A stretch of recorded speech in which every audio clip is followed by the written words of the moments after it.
entire country of Africa, not continent. Wait, she was the chief witch of the entire continent of Africa. Of Africa. So wow. All the witches or the wizards or the sorcerers or the politicians, the leaders could go to her for powers. So she lived in the forest, that woman, that priest, and she had only one breast in the middle of the chest.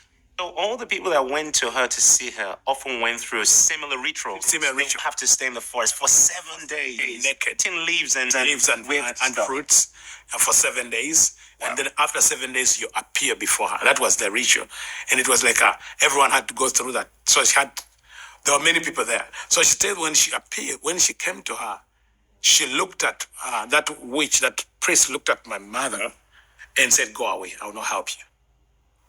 So she has been in the forest for 7 days, and now she's walking away. She says this, now this is what she told me.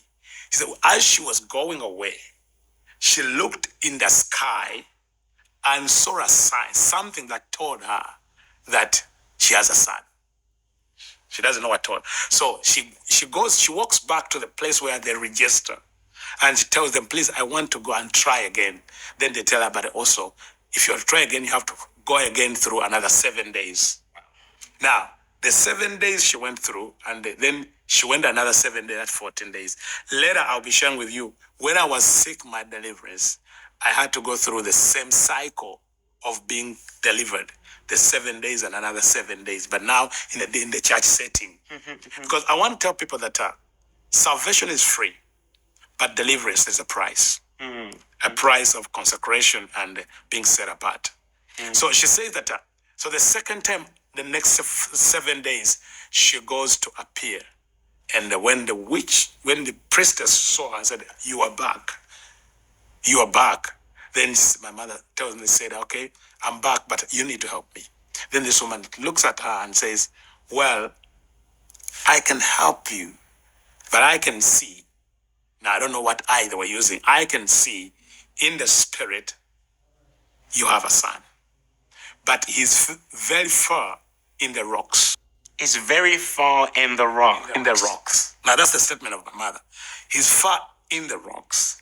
And there is a strange star on him. If I bring him out, he will be a problem to our powers. The only thing I can do, if you can offer sacrifices, but also if you can accept the condition we shall give you. So my mother asked, what sacrifice? They told I have to give 7 cows for 9 months. That is 63 cows as a sacrifice. Wow. Then say, "Okay, I'll do that." Because she was desperate and she had the means. Then they tell her, okay, 7 cows every month for 9 months. For 9 months. That is 63. So then the other condition was, okay, if you conceive and give birth, and this is a boy, you promise you will offer him to that woman, the princess, as a husband. She didn't know what it means. She didn't know what it meant. First telling me, she didn't know that it was that. And then they told her that, okay, when you give birth, you must bring that child to the forest before the end of the first day.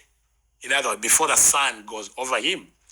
She tells me she didn't know what was involved in. So she left, offered the sacrifice, returned home, she conceived. To a surprise, she gave birth to a boy. Now, the vow was to carry that boy from the city where she gave birth to the forest around 300 and maybe 400 kilometers away from the city. And that is 1975. The transport means was not that good. I don't know how she traveled.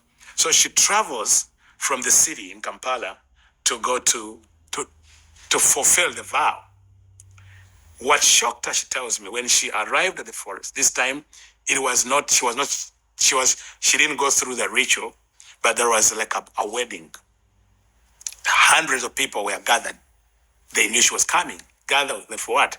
And she realized it was now going to be the wedding of her 1-day-old son and the 60-year-old woman. So, for those of you watching, I don't know if you understand what he's just said. On the day he was born, on the day you were born, You were married to a 60-year-old witch. a 60-year-old witch that was the grand. Now pause. Now pause. Let's pause.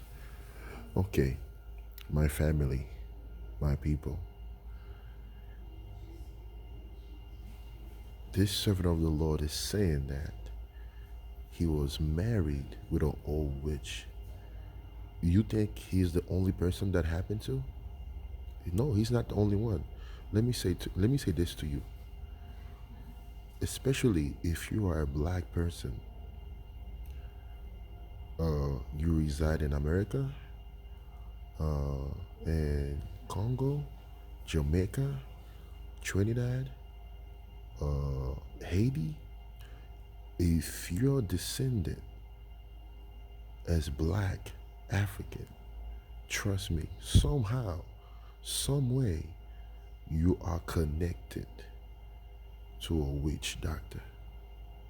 Whether you know it or not, whether you believe it or not, whether you like it or not. Because the same way Jacob said to Reuben, Reuben, thou art my firstborn, my might. You see? Excellency of dignity. But there was something in Reuben that Reuben couldn't proceed. Reuben couldn't be established in life in general. Reuben was always fallen. Tell me, when you look at our people, the black people, the Hebrew people, is it the same thing is happening all over the world to black people? Wherever we go, there's always a lack of respect to other nation towards black people. But we stronger than them. We got more resistant than them.